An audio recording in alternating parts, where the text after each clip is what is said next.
Welcome ladies to Satynmag podcast. From this week we are looking at various issues that affect us as mothers, as wives, as corporate women, as female entrepreneurs and women in general. We are going to talk a lot about many issues that concern us: work-life balance, motherhood, and how we are able to multitask out there in the world. In order for us to continue this conversation, joining me today is Manojee Dabare. She's a corporate trainer and a corporate personality who has worked in marketing. Also, her credentials are really impressive in the brand and product success she has had.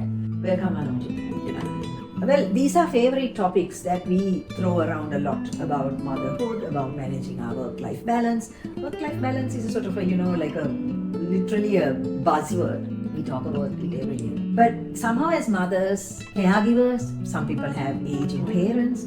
So there are issues that we need to be able to address and talk about. So that's what we're going to do today. Talk about it. And hopefully we can touch areas that are common to all of us. So I'll start with one of the facts. I think it has been identified most women at least spend, even though you're a working woman, you spend at least 4.5 hours as a caregiver. Absolutely. That's a fact in life. Yeah. So therefore, many challenges comes through with that, especially for a corporate personality, right? So you have to work 8+ hours in a office environment. You have to come home, then again juggle lots of things. Something that needs to discuss among women. Are you going to be a perfectionist or are you going to balance? So what's the thin line in between? So for me, managing 3 children, a husband, and managing 10 plus children. Yes, 10 plus hours, yes. Right? It's mainly, initially I was also struggling a lot. But then I understood, okay, it's not you try to do the right thing all the time. It's but you can do the best you can do. Yeah. And one of the key things I ultimately kind of understood, that is learning in my learning curve, being a mother and a wife and a caregiver and a corporate personality. You need to prioritize, and most of the time, without guilt, you might have to say no. Yeah, so that's very true, and that is something that we try to address. How to say no. In fact, we touched on that, and I think also to understand this is what I can do, like to be this whole superwoman concept. Yes, doesn't really exist. I also agree with you 100%. Now you start out, I think when you're younger, you start Yes. out by saying, hey, I can do it all, and you actually take sort of satisfaction in the fact that, oh, I work, I go home, I do dinner, I take care of kids' homework, and then, Yes. all of that. And then I'm, quite content. But I think as you get older and as you get more experience, you realize that you can't do that. Yes. And as you said, there's no need to feel guilty. Yeah. You do the best you can. Definitely. And the best we'll have to do. Yes. So most of the time, I'll share one of my experience. A friend of mine who was actually a doctor, and she always felt she needs to do things for her children. So she comes home after most probably 20-hour shift and start doing she start cooking. So then after about 2 to 3 years down the line, she felt burnout, right? So it's sometimes it's very difficult for you to go out from this guilt feeling. Absolutely. But I think it's a conscious decision that you need to take. Exactly. It's a conscious decision. And I think with time, when you become mature, Yes. you understand that you are not a superwoman No, anymore, you're not. Yeah. right? Yeah. So And it's all right. Yes, it's all right. And you shouldn't be scared or ashamed to ask help. So if you have your parents, you can ask help, right? Sometimes you feel guilty, yes. But for you to survive and you to become the best, you have best in both lives. I think as a corporate personality and mother and a daughter, you need to ask help.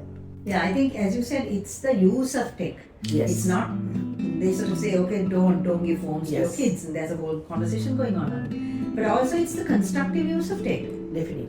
Now, if you take a young family, at some point of time, they are going to have to resort to devices to keep the children engaged. We all know when they are younger, going out to a restaurant or traveling on a flight, it's not easy keeping them engaged. And so you have to resort to a device. So why, as a mom, you have to kind of, I think, manage how you do that. Maybe you restrict device use. Definitely. You can't say, look, tech is evil. I'm Yes. not going to use it. Doesn't work. As you said, it's how you also apply yourself to it and make use of it. Yes. So for me now, you can have rules at home, right? But those rules needs to be agreed upon, Absolutely. right? Yeah. So then only everybody will be abide by them. Yeah. So therefore, as a family, if you can agree on these rules, even using devices, so you can agree, okay, Yeah. Not at the dinner table. dinner table. Yeah. When you go out, Yeah. no devices. Yeah. But you can use devices for a let's say short period, let's say half an hour a day. So that because Especially without if there are devices, exams. yes, exams and Yeah. all. So for exams, yes, you can use and there are so many avenues. Yes. Now you can learn. Yeah, exactly. So And talking of devices or the addiction to devices, sometimes it is not the kids per se, it's the adults who can't stay away from the phone, you know. Yes. There are a lot of us who are just either scrolling or reading or whatever it is, and particularly for those who are fairly lonely, I would say very older adults. yes.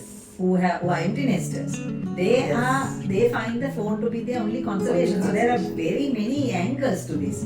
You can't just dismiss it Yes. and to say it's not good. So you got to take the constructive part of it. Definitely. Yeah. So Yeah. I feel as human beings, when you look at something, you need to look at good and bad both. Always. So yeah. try to get the maximum out of the good Yes. and try to keep the bad as much as possible. So Yes. with that you can be ultimately what we are looking out for is happiness, right? Most And of you the can have time. equilibrium Yeah. at that point. At that point you can. So finding the right balance depends It's on each person. on each person. So for me, I really don't think we can say this is the right thing to do Yes. and wrong thing to do. Yes. So, but as adults, one thing is if you can read and have empathize with people and listen. Mm. So by listening, you can learn a lot. So still I'm learning, like, We all do. So we all do. with reading, so even through digital. Very much Most so, of the yes. time, Yes. there are nice articles that you can read through and take something Experiences out of of other it. people. Yes. I think those are the most enriching and learning experiences. Definitely. What others have gone through, how Yeah. they have built lives, how they have built companies. So much to Yeah, take. so Yeah. it depends. So It depends, like you said. So another thing that kind of gets very closely connected is this is mental wellness. Now we talked about it. We talk about it. We mentioned it. You said seeking help. Yes. There's nothing wrong in reaching out. If you need help, if you feel you have. I mean, people. I was reading an article the other day. A lot of young people suffer from panic attacks. yes. So what do you do when you have a panic attack or you have depression? And these are actual real life situations. In a society like ours, they are no longer dismissed as madness. Yes. Yes. These are actual practical problems people face on a day-to-day basis. For women, it could be post-natal depression. It could be what happens at menopause. So there are a lot of issues that are in the space for mental wellness. So, as a woman, I think first thing foremost is you have to have self-awareness. So, if you're going through some kind of an issue, first of all, you need to pause, take a step back, and understand why. So then, the magic word would be seek help, Yes. right? Say no also. Now, panic attack comes most of the time when you're so stressed. Exactly. Stress comes from, when people cannot prioritize and they have so much of things, lot going on. So saying no would be one of the good things. So still, if those are not helping you, then you might have to seek for professional help. Yes. And So there's there nothing wrong in There's that. nothing wrong in that. So now I think about 15-20 years back, when you go to a psychiatric or a consult, a psychologist, it was a stigma, right? People felt they will be looked upon as mad people. No more. So there are so many discussions happening around. I think most of the organizations, they have their own programs. So therefore, without waiting, and you need to seek professional help. For that, it's you need to accept that you have an issue, right? So acceptance, you have an issue would be the first thing. Then you need to get your close family around your issue, because they will be the part and parcel of your healing. That parenthood becomes a key issue for us in our whole managing of work-life balance. Where does parenthood fit in as it should? And how can we make sure that, see, the guilt feeling is, look, I'm less of a mother. If I go out, I'm not the mother I should be. Or if I, when I come home, if they are getting ready to go to bed, you miss that.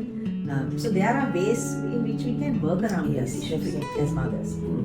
So for me, so when my children were growing up, I was actually very busy with my career as well as other activities. So for me, there are a few things I did, I think, which really helped me at that point of time and even now. So I made them very independent from the small age, and I treated them as adults. I mean to say, not in many ways, but even when you talk and when you get them to join with the daily chores, depending on their age appropriate activities, and got them to do their things by themselves.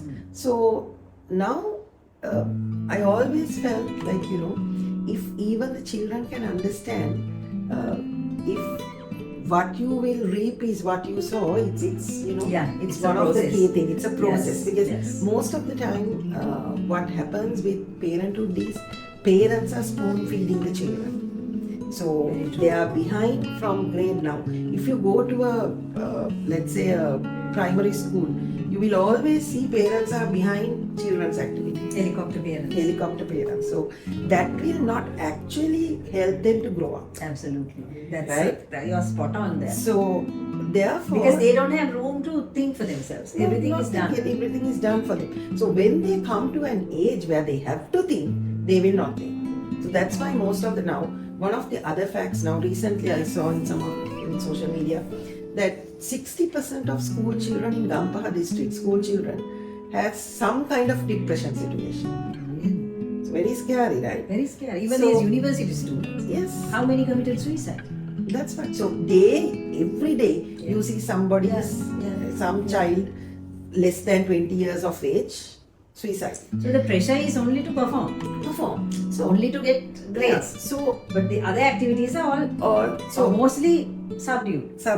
So therefore, if you want your child to perform, get them to be an overall holistic development. Get them to get into sports. Get them to do extracurricular activities. Their personality is also formed. So most of the time, send them to the Hampasala. Get them to be with people from all kinds of life. Most of the time, in particular schools, your children are associating only with that, that's strata in the society. But get them to be with other people also. Make them empathize. So empathetic children, expose them. So with that, I think it will be easier for you to manage, right? Most of the time, you see when you go out, there are lots of children put a lot of tantrums, right? I don't think these tantrums will end even when they grow up. When they're teenagers, you have your tantrums with your teenage children. So most of the time, you need to manage them. So sometimes you get angry, you shout, that will not help. So I also did, when I was not we all do at some point of time, you just sort of, it's how you cope also. Yes, but when you learn by experience, then most of the time you should ignore. Yes. And most probably you need to have that discussion, serious discussion. Sit down with them, sometimes not when they're having a meltdown, but at other times. Other times. Yeah. So then you can, talk about what happened, then the outcome, then it shouldn't have happened, should have done it. And one of the other things in Sri Lanka, especially in parenthood, what they do is they don't get children involved with their household decisions, especially key decisions, right? So they think children are children and they need to be spoon feed, and then they have to shut their mouth and wait, right? But you're right. The more you get them involved, the more they feel that they have an opinion. They have have a voice. So it's like you're using management principles in your workplace. But You need to do the same at your household, right? So that will help you a lot. And also you make them, I think they get the voice. So they feel I'm also contributing. You ask them for their opinion, even if they are not involved in the decision making process. Yeah, definitely. Just asking them makes them feel, hey, I have a voice here. So small example, like now in workplace when you give feedback, we ask our people to use sandwich method, right? You give a good feedback, then you have a bad feedback, sandwich in between.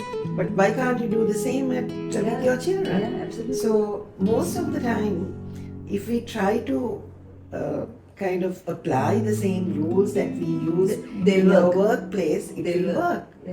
So for me, it had worked so far. So I suppose why not with the others too? Because most of the time we treat our children as if they don't understand anything. We just command them only. That's true. So that I don't think is not the in modern this day and parenthood. age. Yes, I really don't think so.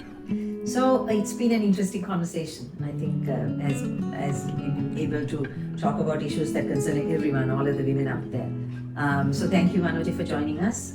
Ladies, we hope to have these conversations quite often. And if you want to contribute or you have something to add, do get in touch with us.